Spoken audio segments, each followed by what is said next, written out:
Hi, I'm Brad Faxon, and this is my golf workshop in my home in Barrington, Rhode Island. Just a few seconds down the road from Rhode Island Country Club, where I grew up as a caddy and as a junior golfer. This golf room is a little bit of my museum, I would say. I love this space. This is a little place for me to get away where I can come down and fiddle with my clubs, fix lies, lofts, grips. And I got some of the clubs I've used throughout the 32 years I've played professionally. But when I show people this room, I think it's fascinating to see how golf clubs have developed over the years. And I always get a big kick out of showing people, you know, the old wooden clubs. I was fascinated by Ben Hogan, as I think most golfers are. But Hogan had a commemorative club, the 53, which was his great year. We won his 3 majors. And I used this Ben Hogan persimmon. It's fascinating to look at the clubs of yesterday versus the clubs today. Today's shaft is 60 grams, so it's half the weight, 4 times the size, 2 inches longer. So it's not just the ball that's going further, is it? There's so many players of today that never played with metal spikes or leather shoes.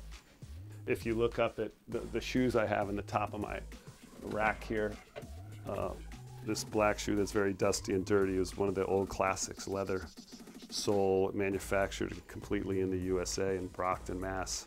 Still a great shoe, a great looking shoe that's been replaced by, you know, a synthetic bottom. There's players on the tour now like Jordan Spieth and Ricky Fowler that have never played in anything but a soft spike. And there's all kinds of game-changing technologies, but one of the things that I think is the most dramatic, you know, is the old 1-iron. You know, you used to be defined about if you were a good ball striker, if you could hit a 1-iron, and Jack Nicklaus would have been that guy, you know, the great shot he hit at Baltusrol to win the US Open in '67. Greg Norman had a 1-iron, Arnold Palmer hit a 1-iron. And, you know, if you had one, you were more masculine, I guess, than anybody else. But I still keep this because if you look at the face, it's never been hit. You know, I couldn't use it. This is the old Titleist tour model that looks like something you put butter on your toast with, the 1-iron. Something you got to have in your golf shop. I've been a Titleist staff guy now 32 years, and all my collection of stuff, I've kept most of them. I've got all kinds of old putters down here. But this putter I used to use, you can see the script of my name on the back of it.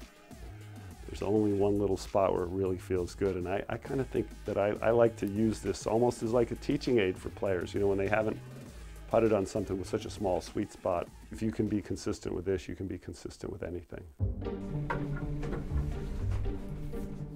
I don't have the biggest collection of any tour player, but I would like to show you some of the coolest things that I do have.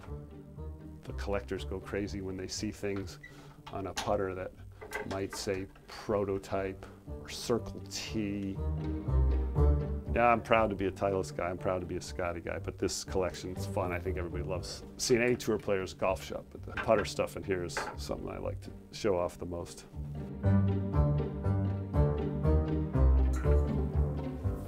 One of the greatest things we have today is the ability to change the shaft to match the head, and you can customize a shaft to the head you want to use. You can adjust the lie and the loft of it, and you know, you can blame your bad shots on, hey, I didn't have the settings right. Never your own fault. I think I'll try this one today. So I thought it was cool to have a space to put like the Ryder Cup bag. I played on 2 Ryder Cup teams, one in '97 at Valderrama, one in '95 at Oak Hill, and had a little space to hang some of the pictures from Ryder Cups. I really like this picture of Arnold Palmer on the wall here. In 1995, it was Arnold's last year playing the Open at St. Andrews, and the famous picture now that all players do when they cross the bridge. But I thought this was very cool, and Arnold Palmer signed it to me. That'll travel with me wherever I go. It's a great spot down here, and I hate to say we're moving down to Florida shortly, so all this stuff has got to get packed up and brought somewhere.